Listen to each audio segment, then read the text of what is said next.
நல்ல தகப்பனே, சர்வ வல்லமை உள்ள எங்கள் ஆண்டவரே, இந்த அருமையான நேரத்துக்காக உமக்கு ஸ்தோத்திரம். கிருபையுள்ள கரத்தில் எங்களை தாழ்த்துகிறோம். தேவனாகிய கர்த்தர் எங்களோடு கூட பேசுவீராக, இடைபடுவீராக. ஆவியானவர் வசனத்தை எங்களுக்கு போதிப்பீராக. நாங்கள் கற்றுக்கொண்டு ஆண்டவரே அதன்படி நடக்க எங்களுக்கு கிருபை தருவீராக. எங்கள் ஆண்டவர் இயேசுவின் நாமத்தில் பிதாவே. அல்லேலூயா. 1 பேதுருவின் புஸ்தகம் 5ஆம் அதிகாரம் 6வது வசனத்தில், ஏற்ற காலத்தில் உயர்த்தும்படிக்கு அவருடைய பலத்த கரத்திற்குள் அடங்கியிருங்கள் அப்படின்னு சொல்லி வாசித்தோம். பொதுவாக நம்ம எல்லாருக்குமே உயர்த்தப்படணும் அப்படிங்கிறது ஒரு ஆசை இல்லையா? யாருமே ஆசீர்வதிக்கப்படாமல் இருக்கணும்னு நினைக்க மாட்டோம். எல்லாருமே ஆசீர்வதிக்கப்படணும் அப்படின்னு ஆசைப்படுறோம். அது ஒரு இயல்பு. தேவனும் அதை விரும்புகிறார். தேவன் நம்ம தரித்திரத்தில் இருக்கணும், இல்லை ஆசீர்வதிக்கப்படாமல் இருக்கணும்னு கர்த்தர் சொல்கிறதில்ல.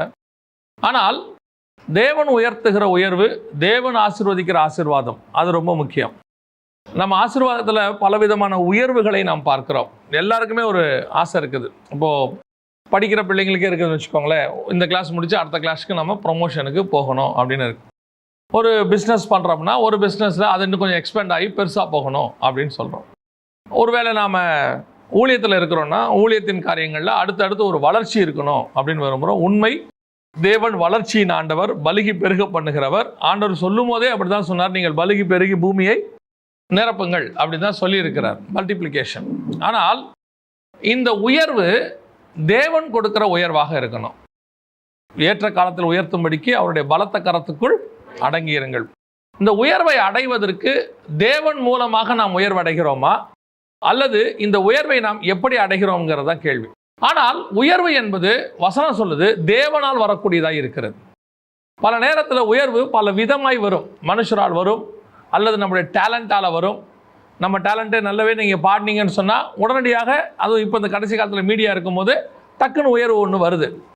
இப்போ யாராவது நல்ல ஒரு பெரிய மனுஷனை உங்களுக்கு தெரிஞ்சிருக்குன்னு சொன்னீங்கன்னா, இப்போ ஒரு பெரிய மந்திரியோடைய பையன் அப்படின்னா அவருடைய பையன் சீக்கிரம் மந்திரி ஆகிடுவார்.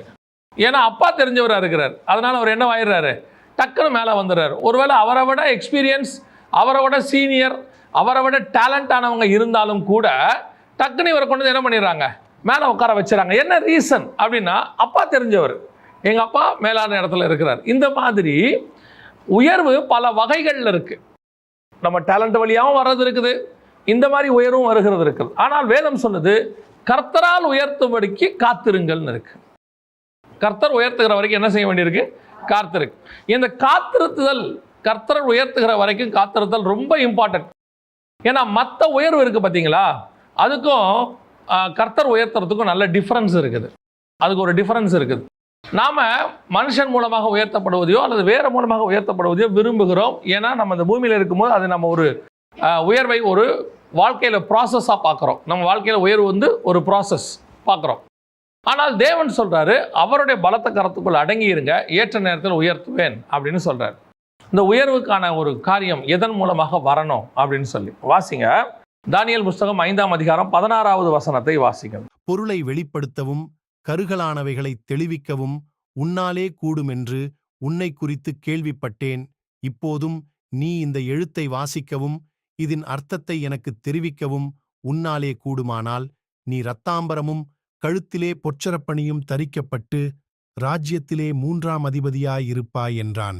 இது யாரை பார்த்து சொல்ற வார்த்தை அப்படின்னு பார்த்தீங்கன்னா, பெல்ஷாத்சார் தானியேலை குறித்து சொல்லப்படுகிறதான ஒரு வார்த்தை.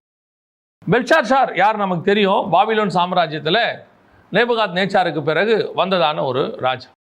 இவரை குறித்து சொல்லும் பொழுது, இவர் தன்னுடைய ராஜ்யபாரத்தில் இருக்கும் பொழுது ஒரு காரியத்தை கர்த்தர் அங்கே எழுதுறார். அதாவது நம்ம ஆண்டவருடைய ஸ்பெஷாலிட்டி என்னன்னா, யாருக்கு எப்படி புரியுமோ அப்படி அவங்களுக்கு உணர்த்துவார். ஆனால் அவங்களுக்கு புரியறத தேவ மனுஷன் வழியாக தான் புரிய வைப்பார். இப்போ நான் உங்களுக்கு சொல்கிறேன் பாருங்க. நேபுகாத் நேச்சாருக்கு சிலை வழிபாடில் ரொம்ப ஈடுபாடு. அதனால் அவங்ககிட்ட எதன் வழியாக பேசினார்னா ஒரு பெரிய சிலையை வச்சு பேசுகிறார். ஆனால் இவனுக்கு வேறொரு வெளிப்பாடு. பெல்ஷாத்சாரை குறித்து படிக்கும் பொழுது சரித்திரத்தில் இருக்கு. ஏன் இந்த கை உறுப்பை வச்சு கர்த்தர் எழுதினார்னா, பாபிலோனில் இன்னொரு முறை இருக்குது. அதாவது ஜோசியக்காரங்களாம் ஜோசியம் பார்க்குறாங்கல்ல. இப்போ நம்ம ஊரில் ஜோசியம் பார்க்குறதுக்கு ஒவ்வொரு மெத்தட் வச்சுருக்காங்கல்ல. அதாவது கிளியிலேருந்து கம்ப்யூட்டர் வரைக்கும் நமக்கு இருக்குது ஜோசியம் பார்க்குறதுக்கு இல்லையா. பாபிலோன்லேயும் அந்த மாதிரி நிறைய உண்டு. அதில் ஒன்று என்னென்னா, ஊருக்கு நடுவில் ஒரு பெரிய செவரு கட்டியிருப்பாங்களாம். அந்த செவுத்துல என்ன பண்ணுவாங்களா, ரத்தத்தை எடுத்து இப்படி ஊற்றுவாங்களாம். ஊத்துனா ஆட்டு ரத்தத்தையோ மாட்டு ரத்தத்தையோ எடுத்து அப்படி ஊற்றுவாங்களாம். ஊற்றின உடனே அந்த ரத்தம் வந்து ஒரு ஒரு இமேஜாக இருக்கும்ல, ஈரம் அப்படியே ஒரு இமேஜாக மாறும்ல, அதை பார்த்து அந்த ஊரில் இருக்கிற ஜோசியக்காரர்கள் அல்லது மந்திரவாதிகள் என்ன செய்வாங்களாம், ஒரு மெசேஜ் சொல்லுவாங்களாம். இது இப்படி வந்திருக்கு, அதனால் இப்படி வரப்போகுது அப்படின்னு சொல்லுவாங்க. இப்போ நம்ம கை ரேகையை பார்த்து சொல்கிற மாதிரி, உங்கள் ரேகை இந்த மாதிரி இருக்குது, இப்படி போகுது, அதனால் உங்கள் வாழ்க்கை இப்படி இருக்கும்னு சொல்கிற மாதிரி பாபிலோனில் சொல்லுவாங்களாம். அப்போ பெல்ஷாத்சார் அதை நம்பக்கூடியதான ஒரு மனுஷனாக இருந்திருக்கிறான். அதனால அவங்ககிட்ட எப்படி பேசணும்னா, அந்த ரத்தம் செவுத்துல இருக்கிற மாதிரியே தான் பேசணும். அப்பதான் அவன் என்ன செய்வான், அதை நம்பக்கூடியவனாக இருப்பான். அதனால தான் அவங்ககிட்ட அப்படி பேசினாருன்னு ஒரு கமெண்ட்ரியில் இருக்கு. இப்போ செவுத்துல கை வந்து எழுதிருச்சு. இப்போ பெல்ஷாத்சார் அதை பார்த்துட்டாரு. பார்த்தது மட்டுமல்ல, அதை தெரிவிக்கிறது யாருன்னு சொல்லிட்டாரு. இப்போ அதை தெரிவிக்கிற ஆளு தானியேலும் வந்துட்டாரு. ஆனால் தானியேலை பார்த்து அவர் ஒரு ஆசீர்வாதமான வார்த்தைன்னு வச்சுக்கோங்களேன், ஆசீர்வாதமான வார்த்தையை சொல்றாரு. என்ன சொல்றாருன்னா, இதை மட்டும் நீ எனக்கு எக்ஸ்பிளைன் பண்ணி கொடுத்துட்டீங்கன்னா நீ இந்த தேசத்தில் என்னவாக இருப்ப, 3வது அதிபதியாக இருப்பார். அதுக்கு ஒரு காரணமும் சொல்றாங்க. என்னன்னா, பாபிலோன் சாம்ராஜ்யம் மொத்தத்துக்கும் ஒரு ராஜா இருந்தாரு. இவரை அந்த மாகாணத்துக்கு மட்டும் ராஜாவா வச்சிருந்தாங்க. 2வதாக அவர் இருந்தாரு. ஸோ தானியேல் அவருக்கு கீழே இருந்தாரு. ஸோ 3வதாக அப்படின்னு சொல்லுவாங்க. ஸோ இப்போ அதை சொன்ன உடனே ஒரு பெரிய ஆசீர்வாதம். யோசிச்சு பாருங்க, ஒரு நாட்டுக்கே ராஜாவா மாறுறோம், 2nd பிளேஸுக்கு 3rd பிளேஸ்க்கு வரோம், 3வதாக நீ இருப்பாய் அப்படின்னு சொல்றாரு. ஆனால் தானியேல் சொல்ற வார்த்தை என்ன? அடுத்த வசனம் வாசிங்க பார்ப்போம். அப்பொழுது தானியேல் ராஜ சமூகத்தில் பிரதியுத்தரமாக, உம்முடைய வெகுமானங்கள் உம்மிடத்திலேயே இருக்கட்டும், உம்முடைய பரிசுகளை வேறொருவனுக்குக் கொடும். இந்த எழுத்தை நான் ராஜாவுக்கு வாசித்து இதன் அர்த்தத்தை தெரிவிப்பேன். என் வேலையை நான் கரெக்டாக செஞ்சிருவேன். தானியேல் சொல்றாரு, நான் அதுக்காக ஆள் தான் இங்கே. ஏன்னா அவனை எதுக்காக வச்சாங்கன்னா, அந்த ஊரில் இந்த மாதிரி காரியங்கள் ராஜாவுக்கு சொப்பனங்கள் வரும்போது விளக்கி சொல்றதுக்கு தான் வச்சிருந்தாரு. யாரு? நேபுகாத்நேச்சார். இப்போ அவர் சொல்றாரு, நான் என் வேலையை செஞ்சு கொடுக்குறேன் உனக்கு, ஆனால் உங்களுடைய வெகுமானங்கள் உங்ககிட்டே இருக்கட்டும், உங்களுடைய ஆசீர்வாதத்தை வேற எவங்கிட்டே எடுத்து கொடுங்கிறார். இப்படி ஒரு ராஜா கிட்ட பேச முடியுமா? இந்த மாதிரி நம்ம சொல்ல முடியுமா? அதுவும் சொல்ற ஆசீர்வாதம் ராஜ்யத்திலே 3வது பிளேஸ், 3வது இடத்துக்கு எனக்கு உயர்த்திடுறாரு. அப்படின்னா யோசிச்சு பாருங்க, தானியேலுடைய இதை காருங்க, பொற்சனிட்டு கழுத்துல ஒரு பெரிய கோல்டு செயினை ஒன்று போட்டு பொற்சனிட்டு போற இடத்துலலாம் தானியேல் வந்து எப்படி ஆயிடுவாரு? ராஜாவுக்கு அடுத்த பிளேஸுக்கு ஆயிடுவார். யோசிச்சு பாருங்க, பிரதமருக்கு அப்புறம் நிதித்துறைக்கு அப்புறம் பொதுப்பணித்துறை இப்படிலாம் சொல்லுவாங்க. எந்த துறை மந்திரி வந்தாலும் ஒரு மரியாதை வருது இல்ல, இவர் ராஜாவுக்கு அடுத்த பிளேஸ்க்கு வராரு, 3வது பிளேஸ்ல இருக்கிறாரு. இப்போ அந்த ஆசீர்வாதத்தை தானியேல் சொல்றாரு, தேவையில்லை நீயே வச்சுக்கோ அப்படிங்கிறார். எவ்வளவு பெரியதான ஒரு பதில். இன்னைக்கு நாம இந்த உயர்வை எதிர்பார்த்து காத்து கொண்டிருக்கிறோம். இந்த மாதிரி ஒரு உயர்வை எதிர்பார்த்து காத்திருக்கிறோம். எந்த இடத்துல, எந்த ஆபீஸ்ல எப்படியாவது உயர்ந்தா போதும், மேல வந்துட்டா போதும், அதுக்கு என்ன நடந்தாலும் சரி, யார் உயர்த்தினாலும் சரி. தானியேல் இந்த சூழ்நிலை வரும்போது தூக்கி போடுவதற்கு அவன் ரெடியாக இருக்கிறான். உங்களுடைய வெகுமானங்கள் என்ன செய்யட்டும், உங்கள்கிட்டயே இருக்கட்டையா, இந்த ஆசீர்வாதத்தை வேற எவனுக்கிட்டே கொடு. இது எதற்காக தானியேல் இதை வேண்டாம் என்றார் தெரியுமா? அதுக்கு ஒரு காரணம் இருக்கு. வாசிங்க 5ஆம் அதிகாரம் 3வது வசனம். அப்பொழுது எருசலேமில் உள்ள தேவனுடைய வீடாகிய ஆலயத்திலிருந்து எடுக்கப்பட்ட பொற்பாத்திரங்களை கொண்டு வந்தார்கள். அவைகளில் ராஜாவும் அவனுடைய பிரபுக்களும் அவனுடைய மனைவிகளும் அவனுடைய வைப்பாட்டிகளும் குடித்தார்கள். யார் இந்த ஆசீர்வாதத்தை கொடுக்கிறவன் தெரியுமா? என் தேவனுடைய ஆலயத்தின் பாத்திரத்தினுடைய மேன்மையை தெரியாதபடிக்கு என் தேவனை கனவீனப்படுத்துகிறவனுடைய ஆசீர்வாதம் எனக்கு தேவையில்லைன்னு அர்த்தம். இன்னைக்கு நம்ம யாரோட ஆசீர்வாதத்தை விரும்புகிறோம், அவன் கொடுக்கிறவன் எப்பேற்பட்டவனா இருந்தாலும் சரி. நம்ம ஆண்டவருடையதான ஒரு கான்சியஸ் என்ன தெரியுமா? காணிக்கை பணம் கூட, தப்பான காணிக்கை பணம் உள்ள வந்துடக்கூடாதுங்கிறாரு. தப்பான பணம் என்ன செஞ்சிடக்கூடாது? உள்ள வந்துடக்கூடாது. விபச்சார பணம் உள்ள வந்துடக்கூடாது. விபச்சாரி பணம் உள்ள வந்துடக்கூடாது. எவ்வளவு அழகா சொல்றாரு பாருங்க. ஏன்னு சொன்னா, தேவன் நம்மை ஆசீர்வதிப்பதற்கு ஒன்றும் முடியாத தேவன் அல்ல. மனுஷன் மூலமாக தவிர என்னால் ஆசீர்வதிக்க முடியாதுப்பா, சரி யார் மூலியமா ஆசீர்வதிக்கிறேன்னு சொல்ற தேவன் அல்ல. தேவன் எப்படிப்பட்ட தேவன் தெரியுமா? உன்னை ஆசீர்வதிக்கணும், ஆனா அந்த ஆசீர்வாதத்துல ஒரு முறை இருக்கணும், ஒரு பரிசுத்தம் இருக்கணும். அந்த ஆசீர்வாதம் என்னிடத்திலிருந்து வந்ததாக இருக்கணும். என்னை கனவீனப்படுத்துகிற ஒருத்தன் கொடுக்கிற ஆசீர்வாதத்தை நீ வாங்குறையா இல்லையான்னு கர்த்தர் பார்க்கிறார். ஆனா இதே தானியேல் தான் நேபுகாத்நேச்சார் ஆசீர்வாதத்தை கொடுக்கும்போது வாங்கி கொண்டார். நேபுகாத்நேச்சார் ஆசீர்வாதத்தை என்ன பண்றாரு? கொண்டு வந்து உட்கார வச்சிட்டாரு. எங்க உட்கார வச்சிட்டாரு? ராஜாவின் கொலு மண்டபத்தில் அப்படின்னு சொல்லி 2ஆம் அதிகாரம் கடைசி 2 வசனத்தில் இருக்குது தானியேல் புஸ்தகத்தில். ஆனால் அதை அக்செப்ட் பண்ணி கொண்டதான தானியேல், சரின்னு சொல்லிட்ட தானியேல். ஏன் அதை சரின்னு சொன்னான் தெரியுமா? நேபுகாத்நேச்சார் சொல்றாரு, பரலோகத்தின் தேவனை அல்லாமல் வேறொரு தேவன் இல்லை. வரக்கூடிய ஆசீர்வாதம் எப்படி வருகிறது? என் தேவனை மகிமைப்படுத்துகிற வருகிறது. என் தேவனை ஒருத்தன் தூஷிச்சுட்டு எனக்கு அவர் ஆசீர்வாதத்தை கொடுக்கிறானா, அந்த ஆசீர்வாதம் எனக்கு தேவையில்லை. என் தேவனை அருவருக்கிற ஒருத்தன், என் தேவனால் அருவருக்கப்படுகிற ஒருத்தன் ஒரு ஆசீர்வாதம் கொடுக்கிறான் என்றால் எனக்கு அது தேவையில்லை, அந்த உயர்வு எனக்கு அவசியம் இல்லைன்னு அர்த்தம். இந்த வைராக்கியம் வேணும். எப்ப யார் எது கொடுக்குறாங்களோ உடனே, யார் எது கொடுத்தாலும், எப்பேற்பட்டவங்க கொடுத்தாலும், யார் கொடுக்குற காசு எதை பத்தி கவலையே கிடையாது. தேவனை தூஷிச்சுட்டு ஒருத்தன் ஆஃபரிங் கொடுக்குறானா தேவையே கிடையாது. தேவனை பத்தி இவன் பாருங்க, பெல்ஷாத்சார் செய்வான். பாத்திரத்தை எடுத்து அவன் என்ன செஞ்சானா, மனைவிகளோடு கூட வைப்பாட்டிகளோடு உட்கார்ந்து குடிக்கிறானா. ஆனா இதே நேபுகாத்நேச்சார் அந்த பாத்திரத்தை கொண்டு போய் தன்னுடைய ஆலயத்தில் வைத்தான் இருக்கான். அதுக்கு அவருடைய மரியாதையை அவன் கொடுத்தான். அதனாலதான் தானியேல் அவங்ககிட்ட ஆசீர்வாதத்தை அக்செப்ட் பண்ணி கொண்டான். இன்னைக்கு தேசத்தில் 3ஆவதாக இருக்கிறேன் என்று சொன்னாலும் கூட நமக்கு ஒன்று தெரியணும், எதை எங்கே வைக்கணுமோ, எதை வேணும்னு சொல்லணும், எதை வேணான்னு சொல்கிறதுக்கு நமக்கு தெரியணும். பல நேரங்களில் சூழ்நிலைகளை கர்த்தர் நமக்கு சோதிச்சு கூட பார்ப்பாரு. அவங்க சொல்லுவாங்க, அவங்க கொண்டு வந்து கொடுப்பாங்க. நான் சொல்கிறது வெறும் புறஜாதியரை பற்றி பேசல, நம்ம ஆட்களை பற்றியே சொல்கிறேன். ஆண்டவருக்கு அருவருப்பானவங்களா இருப்பாங்க, தப்பாக சம்பாதிப்பாங்க. அவங்க சம்பாதிக்கிற சம்பாதியம் கர்த்தருக்கு முன்பாக உண்மை உள்ளதாக இருக்காது. ஒருவேளை லஞ்சம் வாங்கினதாக இருக்கும், மேபி வேறு ஏதாவது இருக்கும். அந்த சூழ்நிலையில் ஆண்டவர் சொல்லுவார், அவங்கக்கிட்ட வாங்காதன்னு. ஆண்டவர் நமக்கு காரணம் சொல்லணும்னு அவசியம் இல்லை. ஏன் வாங்கக்கூடாதுன்னு சொல்லணும்னு அவசியம் இல்லை. ஆண்டவர் சொல்லுவார் வாங்காத அப்படின்னா வாங்கக்கூடாது, அவ்வளோதான். சில நேரத்தில் வாங்குன்னு சொன்னார்னா வாங்கிக்கணும், அது ஒன்றும் பிரச்சனை கிடையாது. சில நேரத்தில் வித்தியாசமாக இருக்கும். அந்த பட்டணத்தில் நீங்கள் கொள்ளையிட்ட பொருளை எல்லாம் கொண்டு வந்து தேவனுடைய ஆலயத்தில் வச்சுருங்க பாரு. அங்கே அது என்னவாயிடும் பாரு, பரிசுத்தமாயிடும் பாரு. சிலத்தை சொல்வார், அந்த பட்டணத்தில் இருக்கிற ஒரு துணியை கூட நீ எடுக்கக்கூடாதுன்னு பாரு. அவங்க செஞ்ச காரியம் உங்களுக்கு தெரியணும். எரிகோலேருந்து எதையுமே எடுக்கக்கூடாதுன்னு சொல்லிடுவார். அந்த மாதிரி ஆண்டவர் சில இடத்துல வாங்கு, சில இடத்துல வாங்காத, சில இடத்துல செய், சில இடத்துல செய்யாத. நாம் சில நேரத்தில் ஊழியத்தின் தேவை அல்லது ஆவிக்குரிய வாழ்க்கையோட தேவை அல்லது நம்மளோட உலக பிரகாரமான ஒரு உயர்வு, இதுக்காக நம்ம என்ன பண்ணுவோம் தெரியுமா?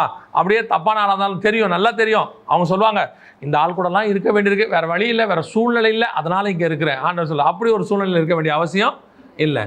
தூக்கி போட்டு போயிட்டே இருக்கணும், தைரியமாக சொல்லலாம். அவன் சொல்கிறான் பாருங்க, தானியேல், உம்முடைய ஆசீர்வாதம் உம்முடைய இருக்கட்டும்.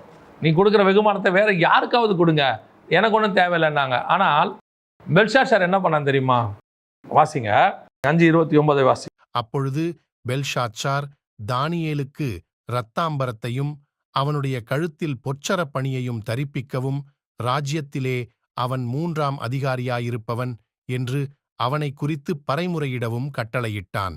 அந்த உயர்வை அவன் கொடுத்துட்டான் பாருங்க. இவன் வேணான்ட்டான். இவன் என்ன செஞ்சுட்டான்?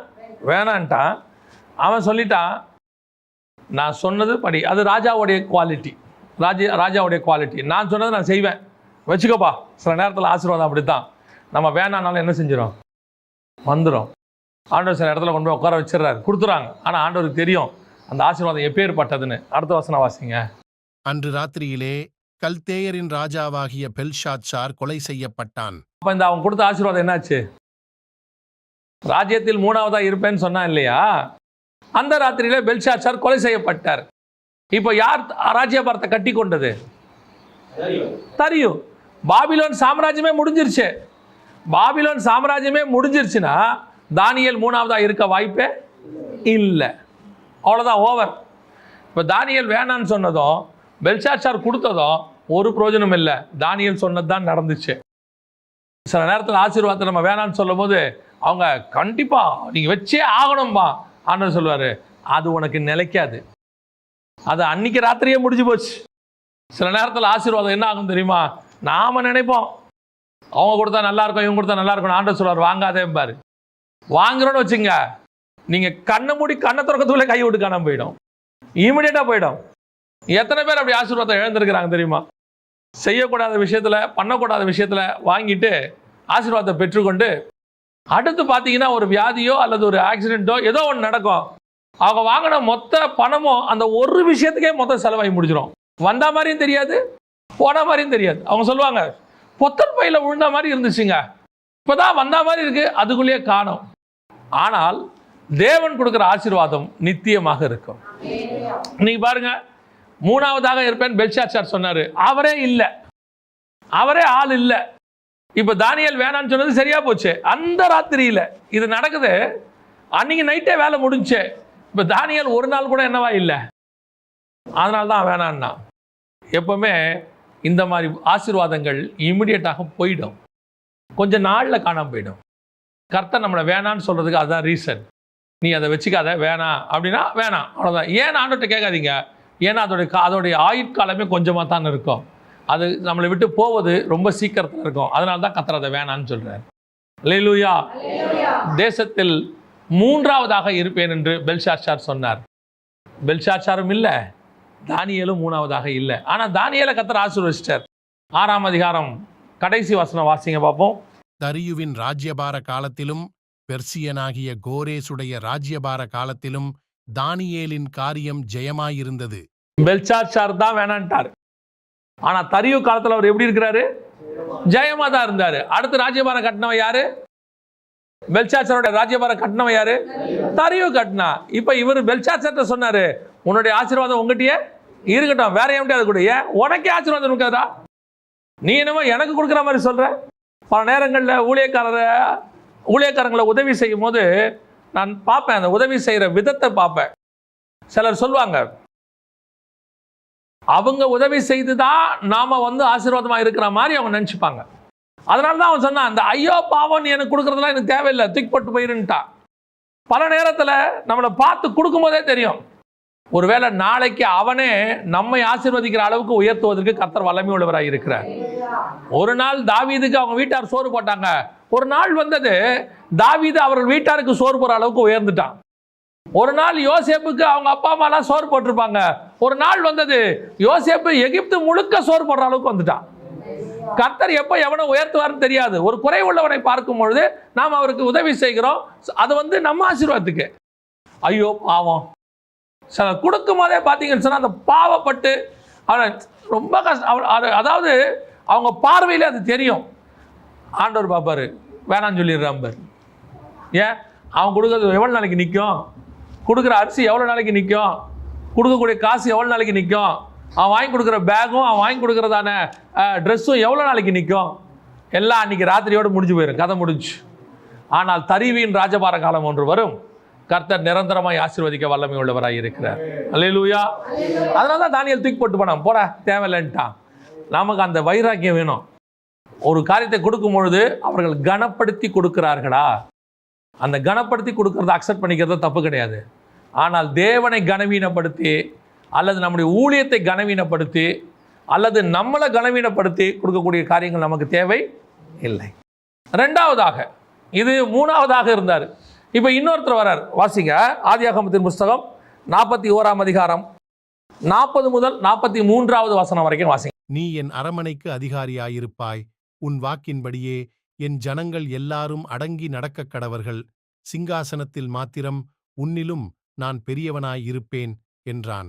பின்னும் பார்வோன் யோசேப்பை நோக்கி, பார், எகிப்து தேசம் முழுமைக்கும் உன்னை அதிகாரியாக்கினேன் என்று சொல்லி, பார்வோன் தன் கையில் போட்டிருந்த தன் முத்திரை மோதிரத்தைக் கழற்றி அதை யோசேப்பின் கையிலே போட்டு, மெல்லிய வஸ்திரங்களை அவனுக்கு உடுத்தி, பொன் சரப்பணியை அவன் கழுத்திலே தரித்து, தன்னுடைய 2ஆம் ரதத்தின் மேல் அவனை ஏற்றி, தெண்டனிட்டு பணியுங்கள் என்று அவனுக்கு முன்பாக கூறுவித்து, எகிப்து தேசம் முழுமைக்கும் அவனை அதிகாரியாக்கினான்.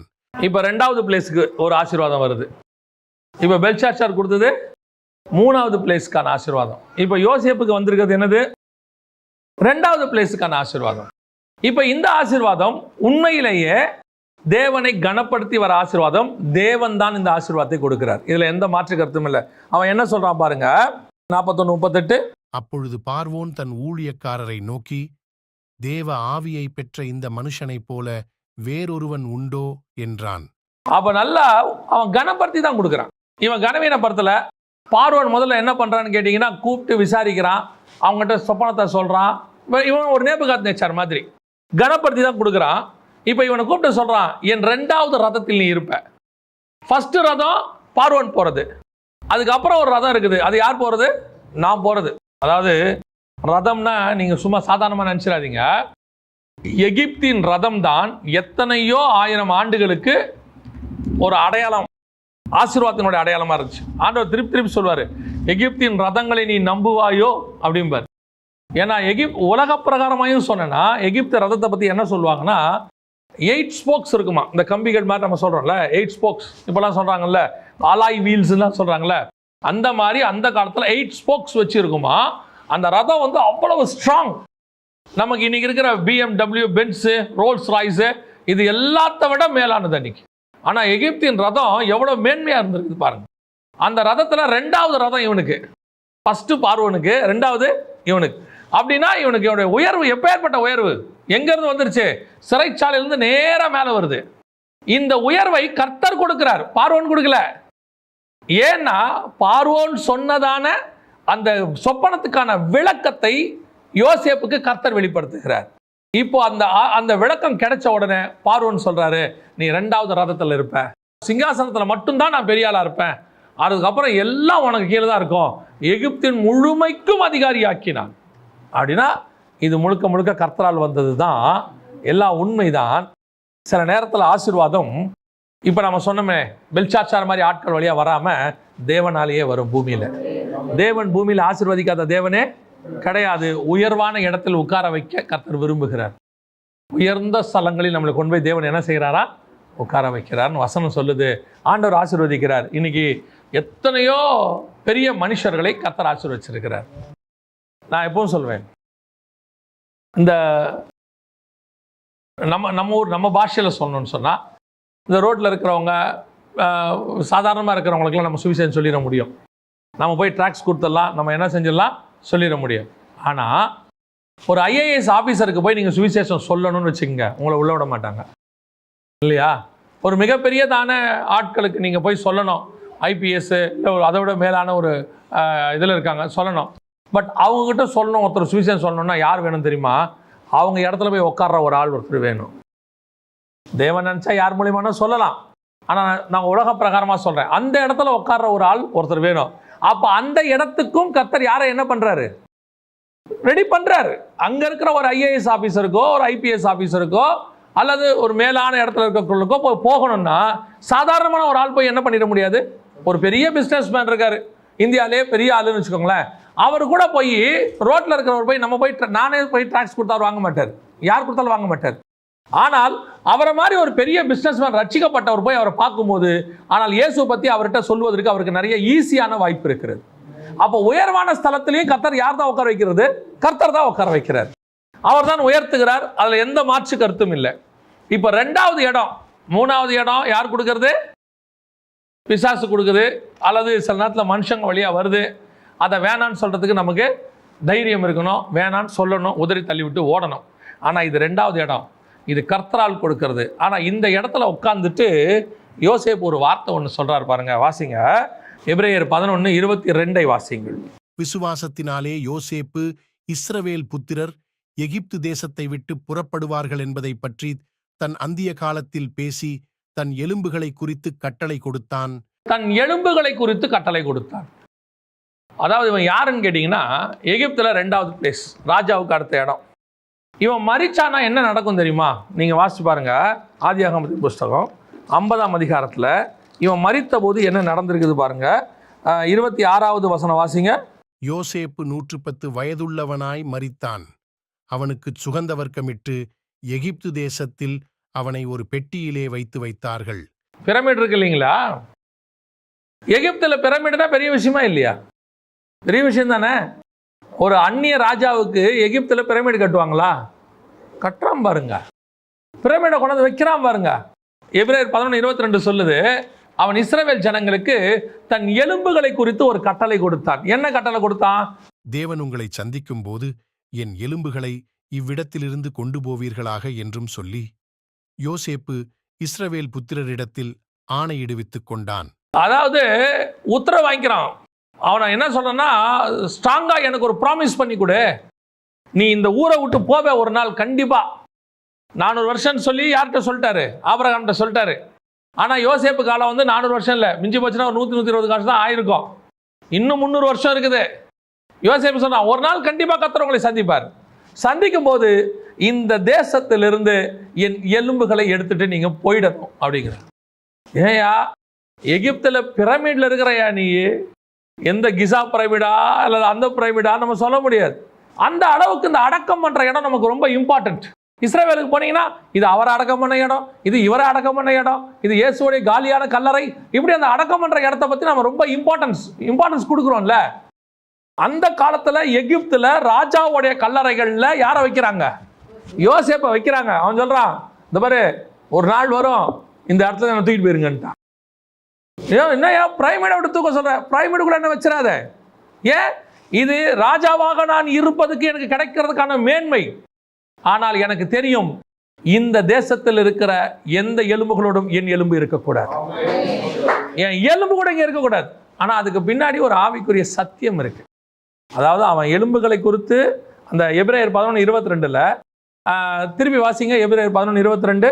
விசுவாசத்தினாலே யோசேப்பு இஸ்ரவேல் புத்திரர் எகிப்து தேசத்தை விட்டு புறப்படுவார்கள் என்பதை பற்றி தன் அந்திய காலத்தில் பேசி தன் எலும்புகளை குறித்து கட்டளை கொடுத்தான். அந்த எலும்புகளை குறித்த ஒரு வெளிப்பாடு அவனுக்கு இருந்துச்சுல. ஏன் யோசேப்போடைய எதையுமே சொல்லாம, யோசேப்போட காரியங்கள்ல எதையுமே சொல்லாம அவன் எலும்புகளை பத்தி சொன்னதை மட்டும் அந்த இடத்துல போட்டிருக்கு? புரியுதா உங்களுக்கு? ஒருவேளை விசுவாசத்தின் அடிப்படைன்னு கூட வச்சுக்கிட்டீங்கன்னா, விசுவாசத்துல யோசேப்பு பார்த்தீங்கன்னு சொன்னா ஒரு சொப்பனத்தை கண்டு சொல்றான், நீங்க எல்லாம் என்ன செய்வீங்க? பணிஞ்சு கொள்ளுவீங்கன்னு சொல்றான். அதன் அடிப்படையில் தான் யோசேப்பு எகிப்து கொண்டு போகப்பட்ட கூட அமைதியா இருக்கிறான். அந்த விசுவாசம் தான் அவனை காப்பாத்துது. ஆனா அவனுக்குள்ள இந்த விசுவாசத்துல எல்லாத்த விட எது மேன்மையா சொல்லப்படுது அப்படின்னு பார்த்தீங்கன்னா, எலும்புகளை குறித்து கட்டளை கொடுக்கிறது. ஏன் தெரியுமா?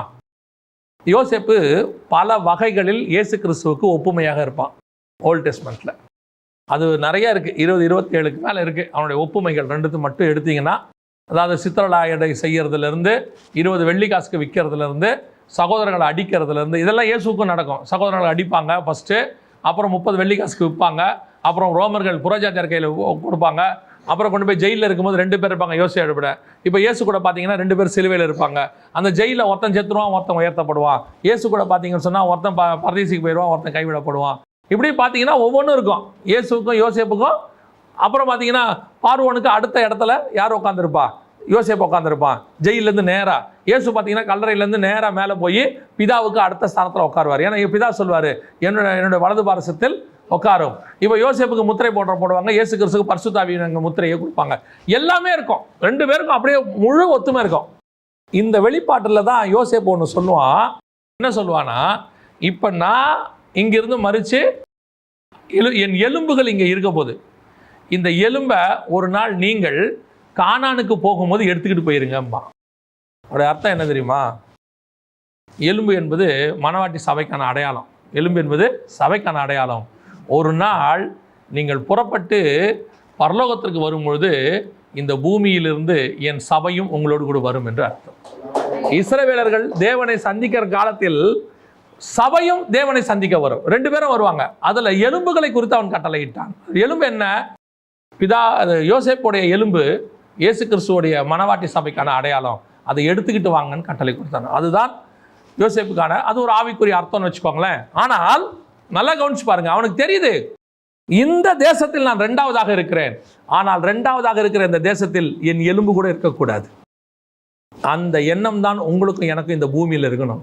கர்த்தர் தான் இந்த பூமியில் என்ன உயர்த்துறார், கர்த்தர் தான் என்ன ஆசீர்வதிக்கிறார், அவர் தான் வீடு கொடுக்கிறார், அவர் தான் காரு கொடுக்கிறார், எல்லாம் கொடுக்கிறாரு. ஆனால் ஒரு நாள் வரும், நான் இங்கிருந்து புறப்பட்டு அங்கே போவேன். அங்கே போகும்போது எனக்கு இந்த பூமியில் எதுவுமே இருக்காது. தேவன் கொடுத்த எந்த ஆசீர்வாதம் இந்த பூமியில் எனக்கு இருக்க வேண்டிய அவசியம் இல்லை. இந்த எண்ணம் எனக்கு இருக்கணும்.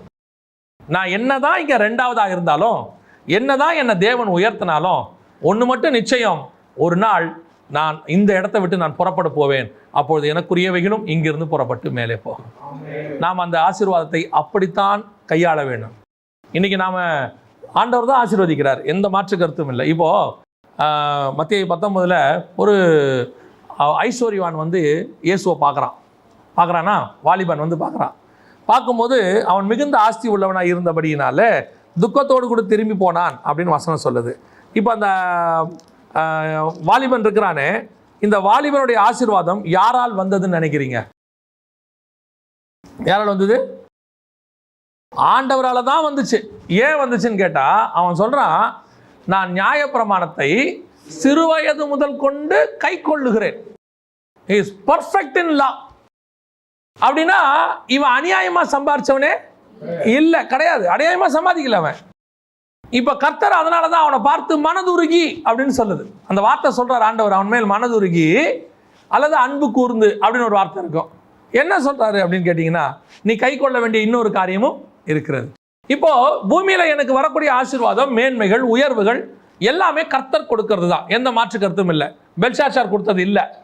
இப்போ நான் ஆண்டவரை ஏற்றுக்கொண்டு வந்துட்டேன், எல்லா ஆசீர்வாதமும் கர்த்தர் தான் எனக்கு கொடுக்குறார், எந்த மாற்று கருத்தும் இல்லை. ஆனால் இந்த ஆசீர்வாதத்தில் 2வது இடத்துல கூட நான் உட்கார்ந்துருப்பேன், முத்திரை மோதிரம் இருக்கும், எல்லாரும் எனக்கு கீழ்ப்படிஞ்சிருப்பாங்க, உயர்வான இடத்துல கர்த்தரை என்னை உட்கார வச்சிருப்பாரு, என் குடும்பத்திலே நான் தான் நல்லா இருக்கிறேன் சொல்லுவாங்க, எங்க குடும்பத்திலே நான் தான் நல்ல போஸ்டிங்ல இருக்கேன் சொல்லுவாங்க, என் குடும்பத்தில் கர்த்தர் என்னை எல்லாரை விட மேல வச்சிருக்கிறார். ஓகே, எல்லாம் உண்மை.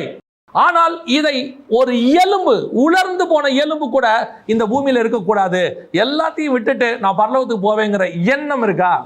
விட முடியுமா? இன்னைக்கு முடியாது. அந்த வாலிபனால முடியல பாருங்க. அவன் மிகுந்த ஆஸ்தி உள்ளவனாக இருந்தால், கர்த்தர் கொடுத்தது தான், ஆனால் கர்த்தர் கொடுத்ததை கர்த்தருக்காக விட முடியுமா? யோபுவுக்கும் நமக்கும் அதான் வித்தியாசம். அவன் தெளிவா சொல்றான், கர்த்தர் கொடுத்தார், கர்த்தர் எடுத்தார், கர்த்தருக்கு ஸ்தோத்திரம். அவனுக்கு தெரியும் கர்த்தருக்கு கொடுக்கவும் தெரியும், கர்த்தருக்கு எடுக்கவும் தெரியும், எடுத்ததை திருப்பி 2 மடங்கா திருப்பி கொடுக்கவும் தெரியும். ஆண்டவரால் கூடாத காரியம் ஒன்றுமில்லை. ஆனால் கொடுக்கும் போது வாங்கி கொள்ளுகிற நாம் திருப்பி எடுக்கும் போது சந்தோஷமாக இருக்கிறோமா? அதை நாம் அவனே சொல்லிட்டான், முன்னாடியே சொல்லிட்டான். யோசேப்பு 2வது இடத்துல இருக்கிறேன், பிரமிட்ல இருக்குது. அவன் சொல்றாங்க ஒரு பெட்டியில் வைத்தார்கள், பிரமிட்ல இருக்குது, சூப்பரா வச்சிருக்கிறாங்க, சுகந்த வர்க்கம் விட்டாங்க. இது எப்படி எத்தனை வருஷம் ஆனாலும் கெட்டு போகுது பாடி, அப்படி ஒரு மேன்மை. ஆனா ஒன்று தெரிஞ்சுக்கோங்க, இந்த மேன்மையை பார்க்காதீங்க, இந்த பிரமிட்டை பார்க்காதீங்க, அது உள்ள இருக்கிறதான சுகந்த வர்க்கத்தை பார்க்காதீங்க. என்னைக்கு கர்த்தர் உங்களை இங்கேருந்து கூட்டு போறாரோ அன்னைக்கு இந்த எலும்பெல்லாம் தூக்கிட்டு போயிடணும். அந்த ஒரு எண்ணம் வரணும். இன்னைக்கு நாம எப்படிப்பட்டவங்களா இருக்கிறோம்? நாம பரலோகத்துக்கு போனாலும் இங்க கல்றைக்கு இடம் வாங்கி வச்சுட்டு தான் போறோம். கல்றையில் இருக்கிற ஒரு மேன்மை இங்க இருக்கணும், அங்க இருக்கணும். நாம போனாலும் நம்ம கல்றை இங்க இருக்கணும் அப்படிலாம் நினைக்கிறோம்ல. ஆனா ஆண்டவர் அதெல்லாம் நினைக்கல. யோசேப்பு சொல்றாரு, நான் போனாலும் சரி எலும்பு கூட இங்க வச்சிடாதீங்க, கல்றையை உடைங்க, நொறுக்குங்க, என்ன வேணாலும் பண்ணிட்டுப்பாங்க, ஆனா எதுவுமே இங்க வைக்காதீங்க. என்னுடைய இது எல்லாமே கானான் தேசத்துக்குள் தான் இருக்க வேண்டும். என் உலர்ந்த எலும்பு கூட எங்க இருக்கணும்? கானால் தான் இருக்கணும். அப்ப 2வது இடமும் நிரந்தரமானது அல்ல. முதல் இடம் பெல்ஷாத்சார் கொடுத்தது, அதை வேணான்ட்டான் தானியேல். 2வது இடம் பார்வோன் கொடுத்தது, 2வது ரதத்தில் ஏறுவேன்னா அது கர்த்தரால் அனுமதிக்கப்பட்டது, கர்த்தர் தான் கொடுத்தாரு. ஆனா தெளிவா சொல்லிட்டான் யோசேப்பு, இங்க வச்சிடாதீங்க, வேண்டாம், இதையும் விட வேண்டும். அப்ப எதுல தாங்க எங்களை கொண்டு போய் வைப்பீங்க? எதுதான் மேன்மை அப்படின்னா வாசிங்க, முடிக்கலாம், வாசிங்க. வெளிப்படுத்தின விசேஷம் 3ஆம் அதிகாரம் 21வது வசனம் வாசி. இங்க நல்ல கவனிங்க, வசனம் சொல்லுது, ஜெயம் கொள்ளுகிறவன் எவனோ அவனை நான் ஜெயம் கொண்டு என் பிதாவின் சிங்காசனத்தில் உட்கார்ந்தது போல என்னோடு கூட சிங்காசனத்தில் உட்கார வைத்துக் கொள்வேன். இது 2nd பிளேஸும் இல்லை, 3rd பிளேஸும் இல்லை, 1st பிளேஸ். அவரோடு கூட உட்கார வைத்துக் கொள்ளுகிறார். இதுதான் நிரந்தரமான இடம். இப்போ பெல்ஷாத்சார் கொடுத்த இடம் போயிருச்சு, அன்னைக்கு ராத்திரியே போயிருச்சு. யோசேப்புக்கு கொடுத்த இடம் 300 வருஷம் கழிச்சு போச்சு, 300-400 வருஷம் கழிச்சு போயிடுச்சு. ஆனால் இப்போ இயேசு கொடுக்க போகிற இடம் இருக்குது இல்லை, அது நித்தியமாய் அவரோடு கூட இருக்க போகிறது. அந்த இடத்துக்கு தான் கர்த்தர் உங்களை என்னையும் கூப்பிட்டுருக்கிறாரு. அதுதான் நித்திய ஆசீர்வாதம். We are not called for 3rd place, we are not called for 2nd place, we are called for the 1st place. தேவனோடு கூட உட்காருகிற சிங்காசனம். நான் 3வது சிங்காசனம் எனக்கு தேவையில்லை, 2வது சிங்காசனமும் எனக்கு தேவையில்லை. எனக்கு தேவை என் தேவனோடு கூட உட்கார்ற சிங்காசனம். அந்த விஷயத்துல தான் நான் அடிக்கடி எஸ்தரை பார்ப்பேன். அந்த எஸ்தருடைய குணாதிசயம், எல்லா பெண்களும் என்ன பண்ணாங்களாம், ராஜாவை பார்க்க போவதற்கு என்ன வேணுமோ அதை ஏகாவிடம் கேட்டு பெற்றுக்கொண்டார்கள்னு இருக்கு. அப்படிதான் இருக்கு, வசனத்தில் இருக்கு. எல்லா பெண்களும் வாங்கிப்பாங்களாம். ஆனால் எஸ்தரோ வென்றால் ஏகா தனக்கு என்ன கொடுத்தானோ அதை தவிர வேற ஒன்றையும் அவள் கேட்கவில்லை அப்படின்னு இருக்கும். ஏன் எஸ்தர் நீ எதுவுமே கேட்க மாட்ற? பாரு, அந்த அம்மாலாம் பாரு, நல்ல கோல்டு செயின் கேட்டிருக்குது, இந்த அம்மா பாரு நல்ல ஒட்டியானம் கேட்டிருக்குது, அவர் பாரு நல்ல வீடு கேட்டிருக்கிறாரு, இவர் பாரு ஹெலிகாப்டர் கேட்டிருக்கிறாரு, அவர் பாரு நல்ல ஏக்கரில் வாழைத்தோட்டம் கேட்டிருக்கிறாரு, இவர் பாரு அங்கே அதை கேட்டிருக்காரு, இதை கேட்டிருக்காரு. நீ ஏன் எஸ்தர் ஒன்றுமே கேட்க மாட்ற? நீ ஏன் ஊழியக்காரனை ஒன்றுமே ஆண்டவர்கிட்ட கேட்க மாட்ற? அவன் சொல்லுவான், நீங்கள் கேட்குறதெல்லாம் 3வது இடம், நீங்கள் கேட்குறதெல்லாம் 2வது இடம், நான் எதிர்பார்த்துருக்கிற இடமே வேற. இப்போ ராஜா கூப்பிட்டு சொல்லுவார், எஸ்தர் உனக்கு என்ன வேணும், தேசத்தில் பாதி கேட்டாலும் தருவா அப்படின்னு. எஸ்தர் சொல்வா, அதெல்லாம் வேணாம், விட்டுருங்க. ஏன், நீ மொத்தம் 127 நாடு அரசாள்ற, பாதி கொடுத்தா எவ்வளோ கொடுத்துருவ? பாதினா எவ்வளவு? 63 இடம் கொடுப்பீங்க இல்லை, 63 நாடு. எஸ்தர் சொல்வா, அதெல்லாம் வேணாம்பா. என்னடா 63 நாட்டை வேணாங்கிற? ஏன் எஸ்தர், ஒரு நாள் வரும் 127 நாட்டுக்கும் நான் ராஜகுமார்த்தியாக உட்காந்துருப்பேன். நீ என்ன என்கிட்ட பாதியை கொடுத்து அனுப்ப பார்க்குற? நான் அதுக்காக அரண்மனைக்குள்ளே வந்தேன், நான் அதுக்காக வந்து உட்காந்தேன் இங்கே. சும்மா இவளுகளை மாதிரி தங்கத்தையும் வெள்ளியும் வாங்கிட்டு போகிற ஆளா நான் என்னமோ அந்த பூமியில் வீடையும் வாசலையும் வாங்குற ஆளா நான் எதுக்கு இயேசுகிட்ட வந்தேன்? நான் இயேசுகிட்ட வந்தது எதுக்காக? பூமியில் 3வதாய் ஆசீர்வதிக்கப்பட்டிருக்கவா? பூமியில் 2வதாய் ஆசீர்வதிக்கப்பட்டிருக்கவா? நான் வானத்தில் அவரோடு கூட சிங்காசனத்தில் உட்கார வேண்டியவன். நான் அதற்காக இயேசுவிடத்தில் வந்தவன். நான் வேற எதுக்காகவும் இங்கே வரல. நான் இங்கே வந்தது அவருக்கு வேலை பார்க்குற காலத்தில் ஒரு சம்பளத்தை கொடுப்பாரு, ஒரு ஆசீர்வாதத்தை கொடுப்பாரு, நான் வாழ்ற வரைக்கும் எனக்கு சோறு கொடுப்பாரு, ட்ரெஸ் கொடுப்பாரு, வேலை முடிஞ்சு. அப்புறம் நான் சிங்காசனத்தில் உட்காருகிறவன். இந்த பூமியில பளிங்கில உட்கார்றது என்னுடைய வேலை கிடையாது. இந்த பூமியில அரண்மனைக்குள்ள உட்கார்றது. இயேசுநாதர் எந்த அரண்மனையில் போய் உட்கார்ந்தாரு? எந்த அரண்மனையில் உட்கார்ந்தாரு? ஒருத்தன் கூப்பிட்டான், ஏரோதுன்னு ஒருத்தன், வர சொல்லுங்க. வர முடியாது போய் நரிக்கிட்ட சொல்றாரு. இப்படி சொல்றீங்க? ஏரோது கூப்பிட்டா, ஏரோது உனக்கு தான் ஏரோது கூப்பிட்டா. ஏன்? ஏரோதோட அரண்மனை சூப்பரா இருக்கும். உங்களுக்கு தெரியுமா ஒரு விஷயம்? 2வது தேவாலயம் இருக்குல்ல, இயேசு வந்தார்ல, அந்த தேவாலயத்தை கடைசியாய் புதுப்பித்து கட்டினது ஏரோது தான். அந்த ஆலயத்துக்கு ஒரு பேர் உண்டு, தி டெம்பிள் ஆஃப் ஏரோட் அப்படின்னு சொல்லுவாங்க.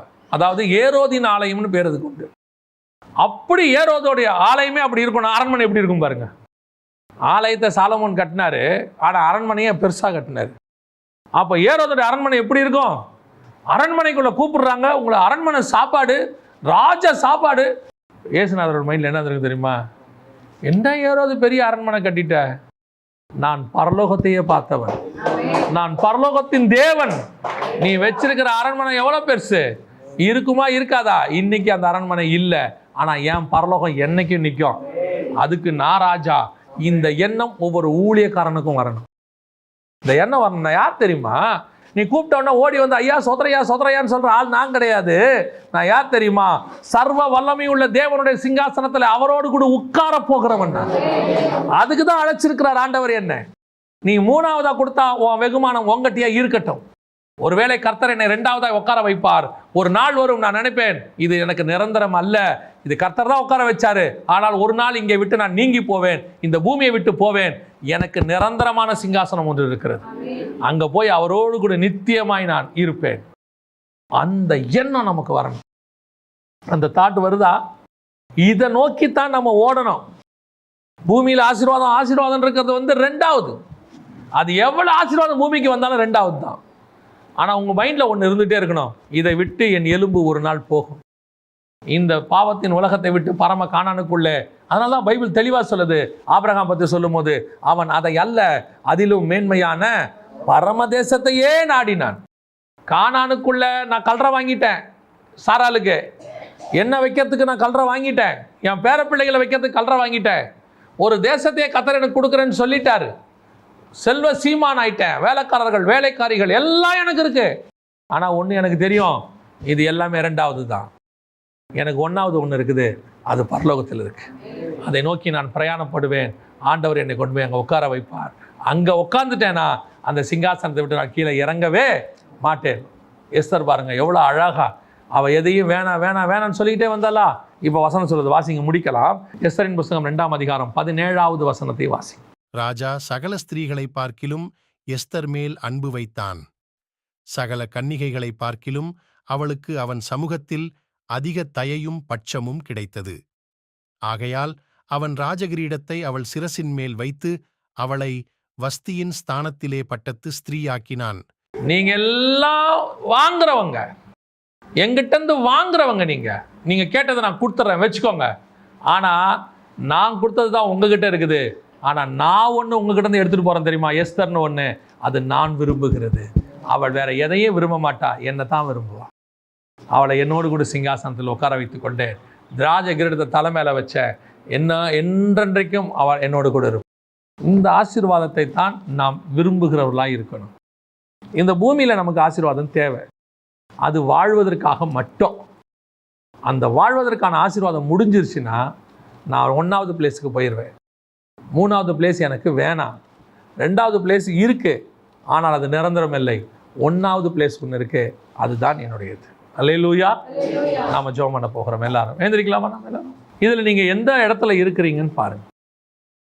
இப்பொழுது 3வது இடத்துல அவன் சொல்கிறான், இந்த தேசத்தில் நீ 3வதாக இருப்பாய். இதுக்கு நீங்கள் ஆசைப்பட்டுக்கிட்டு இருக்கிறீங்களா? இதுக்காக ஓடிக்கிட்டு இருக்கிறீங்களா? இதுக்காக பிரயாசப்பட்டு வாழ்நாள் எல்லாம் எப்படியாவது அந்த இடத்துக்கு வந்துடணும். ஆனால் கொடுக்குறவன் யாருன்னு பற்றி எனக்கு கவலையே இல்லை. எத்தனை பரிசுத்தவான்களுடைய பணம், எத்தனை பரிசுத்தவான்களுடைய பணம் துன்மார்க்கர் கையில் போயிடுச்சு தெரியுமா? எத்தனை பேர் கஷ்டப்பட்டு கொடுத்த காணிக்கை துன்மார்க்கர் கைக்கு போயிடுச்சு. அவங்கள நம்பி இடம் வாங்க, அவங்கள நம்பி பொருள் வாங்க காசை கொடுத்து ஏமாந்து, இது 3வது ஆசீர்வாதத்தை நினைக்கிற கூட்டம் இது. கொடுக்கிறவன் எவனா இருந்தாலும் பரவாயில்ல, பெல்ஷாத்சாரா இருந்தாலும் பரவாயில்ல, கெட்ட வார்த்தை பேசுறவனா இருந்தாலும் பரவாயில்ல, அவங்ககிட்ட கொண்டு போய் பணத்தை கொடுத்து புறஜாதியாட்ட இருந்து இடம் வாங்குறது தப்புன்னு நான் சொல்லலை. குறுக்கு வழியில அந்த மாதிரி ஆட்கள் கிட்ட இருந்து வர ஆசீர்வாதத்தை தானியேல் சொல்றான், அது உங்ககிட்டே இருக்கட்டையா, எனக்கு தேவையே கிடையாது. we don't want. 2வது, கர்த்தரே ஒரு உயர்வை கட்டளையிட்டார். பார்வோன் ரதத்தில் 2வது இடத்துல போய் உட்காந்துக்கிட்டான். ஓ, என்ன ஒரு ஆசீர்வாதம்! அன்னைக்கு எகிப்து தான் வல்லரசு, அமெரிக்காவுடைய வைஸ் பிரசிடென்ட் அந்த இடத்துக்கு போயிட்டான். எங்க போனாலும் உலகம் முழுக்க அன்னைக்கு அவனுக்கு தான் மரியாதை. பார்வோன் ஸ்தானத்தில் வந்திருக்கிறாரு அப்படின்னு முத்திர மோதிரம் வேற போட்டிருக்கிறாரு, எல்லாம் ஓகே. ஆனால் அந்த யோசேப்புடைய மைண்டில் ஒன்று ஓடிட்டே இருக்குது, இதெல்லாம் நிஜம்தான், இதெல்லாம் இப்போ இருக்குதா, ஆனால் ஒரு நாள் நான் செத்து போவேன், இந்த ரதம் அழிஞ்சு போயிடும், எல்லாம் காணாமல் போயிடும், அதெல்லாம் நான் இருக்கிற வரைக்கும் தான் அது இருக்கும். ஆனால் என்னுடைய எலும்பு கூட இந்த நாட்டில் இருக்கக்கூடாது. ஏன்னா என்னுடையது எல்லாமே பரம கானானுக்குள் இருக்க வேண்டும். கடைசியாக ஆண்டவர் ஒன்று எதிர்பார்க்கிறார், எதுவுமே எனக்கு வேணாம், இங்கே நீங்கள் கொடுக்கறது எனக்கு கொடுங்க ஆண்டவரே, நான் வாழ்கிறேன். நீங்கள் குறைவாக கொடுக்க மாட்டீங்க. ராஜா கொடுத்தா குறைவாக கொடுப்பாரா? குறைவாக கொடுக்கவே மாட்டார். நம்ம கையை விட அவர் கை பெருசு தான் எப்பவுமே. அவர் ஆசீர்வதித்து அள்ளி போட தொடங்கிட்டாருன்னா நம்மளால் தாங்க முடியாது, அந்த அளவுக்கு கொடுப்பார். ஆனால் என் மைண்ட் என்ன தெரியுமா, இதெல்லாம் வேணாம் ராஜா, நீங்கள் தூக்கி 63 நாட்டை என் கையில் கொடுத்தாலும் எனக்கு வேணாம் ராஜா, தேசத்தின் பாதியாகிலும் நீ கேள் நான் தரேன்னு சொன்னா எனக்கு வேணாம் ராஜா. அப்புறம் உங்களுக்கு என்னதான் வேணும்? உங்கள் பக்கத்தில் ஒரு இடம் வேணும் ராஜா. ஏன் உங்கள் பக்கத்தில் நான் உட்காந்துட்டேன்னா நீங்கள் இருக்கிற வரைக்கும் நான் இருப்பேன். நீங்கள் கொடுக்குற ஆசீர்வாதம் நீங்கள் இருக்கிற வரைக்கும் இருக்கும். பெல்ஷாத்சார் கொடுக்குற ஆசீர்வாதம் அவன் இருக்கிற வரைக்கும் தான் இருக்கும். அவன் செத்துட்டானா அவன் ஆசீர்வாதமும் செத்து போயிடும். பார்வோன் கொடுக்குற ரதம் பார்வோன் இருக்கிற வரைக்கும் தான் இருக்கும், யோசேப்பு இருக்கிற வரைக்கும் தான் இருக்கும். பார்வோனும் யோசேப்பும் செத்துட்டாங்கன்னா அந்த ரதம் போயிடும். இயேசு கொடுக்குற ஆசீர்வாதம் இயேசு இருக்கிற வரைக்கும் இருக்கும். இயேசுக்கு மரணமே கிடையாது. அவர் நித்தியமாக வாழுகிற தேவன். அவர் கொடுக்குற ஆசீர்வாதமும் நித்தியமாக இருக்கு. நாம எந்த ஆசீர்வாதத்துக்கு பின்னாடி ஓடுறோம், எதை தேடுறோம், எதை வாஞ்சிக்கிறோம், அதுதான் இப்போ முக்கியம். நீ விரும்புகிறது 3வது இடமா, நீ விரும்புகிறது 2வது ரதமா, நீ விரும்புகிறது அவரோடு கூட சிங்காசனத்தில் உட்காருகிற இடமா? அதைத்தான் கர்த்தர் கேட்கிறார். நாம் ஜெபிக்க போகிறோம். ஒருவேளை நீங்கள் அந்த முதல் இடத்தை வாஞ்சிக்கிறவர்களாக இருப்பீங்களா? இந்த உலகம் எனக்கு பாத்திரமா இல்லை, அப்படித்தான் அப்போஸ்தலர்கள் வாழ்ந்தாங்க, அப்படிதான் பழைய ஏற்பாட்டு பரிசுத்தவான்கள் வாழ்ந்தாங்க. அப்படி இருக்குமானால் ஒரு கரங்களை தேவனுக்கு நேராக உயர்த்தி, ஆண்டவரே எனக்கு இது சொந்தம் அல்ல, இந்த பூமி எனக்கு சொந்தம் அல்ல, பூமியில் உள்ளவைகள் எனக்கு நிரந்தரமானது அல்ல, இது ஒரு டெம்பரவரி ஆண்டவரே. Thank you Jesus. நன்றி ஆவியானவரே. சர்வ வல்லமையுள்ள எங்கள் தகப்பனே, இந்த அருமையான வேலைக்காய் உமக்கு நன்றி. நாங்கள் எப்பொழுதும் உம்மோடு கூட உட்கார்ந்திருக்கிறவர்களாக, உம்மோடு கூட சிங்காசனத்தில் உட்காருகிறவர்களாக, இந்த உலகத்தை ஜெயித்தவர்களாக நீர் ஜெயம் பெற்று பிதாவின் சிங்காசனத்தில் உட்கார்ந்தது போல நாங்களும் ஜெயம் பெற்று பிதாவின் சிங்காசனத்தில் உட்கார கர்த்தர் கிருபை பாராட்டுங்கப்பா. மகிமையுள்ள கரத்தில் எங்களை தாழ்த்துகிறோம். ஆண்டவரே, நாங்கள் 3வது இடத்தை விரும்ப வேண்டாம், அதனால கிடைக்கிற ஆசீர்வாதத்தை விரும்ப வேண்டாம், அதை உதறி தள்ள எங்களுக்கு சொல்லிக் கொடுங்கப்பா. 2வது இடத்துல கிடைக்கிற ஆசீர்வாதத்து மேலே எங்கள் இருதயம் பற்றுதலாயிராதபடி அது இருக்கட்டும். ஆனால் நாங்கள் அதை நேசிக்கலை, அது காலத்தின் கட்டாயம் எங்களுக்கு வந்திருக்க ஆசீர்வாதம். ஆனால் என் வாஞ்சையெல்லாம், என் எண்ணம் எல்லாம், என் ஏக்கம் எல்லாம் ஆண்டவரே உங்களோடு கூட உட்காருவது தான் ஆண்டவரே, உங்களோடு கூட உட்காருவது தான் ஆண்டவரே. நாங்கள் அப்படி செய்து முடிக்க எங்களுக்கு கிருபை பாராட்டும். நாங்கள் ஒருவேளை வனாந்தரத்தை கடந்து வந்தாலும், கடினமான சூழ்நிலைகளுக்குள் நுழைந்து வந்தாலும், நாங்கள் வருகிற இடம் உங்களுடைய சிங்காசனமாக இருக்கட்டும். கர்த்தரை ஆசீர்வச்சிருங்கப்பா. ஒருவேளை மனுஷர் கண்களுக்கு முன்பாக நாங்கள் பைத்தியங்களாக காணப்படலாம் ஆண்டவரே. ஒரு சிலர் எங்களை பிழைக்க தெரியாதவன் கூட சொல்லலாம் ஆண்டவரே. ஆனால் பரலோகம் எங்களை அப்படி சொல்லவே இல்லை. நீ என் இருதயத்துக்கு ஏற்றவன் என்று பரலோகம் சொல்லுது. எங்கள் ஆண்டவர் இயேசுவின் நாமத்தில் பிதாவே.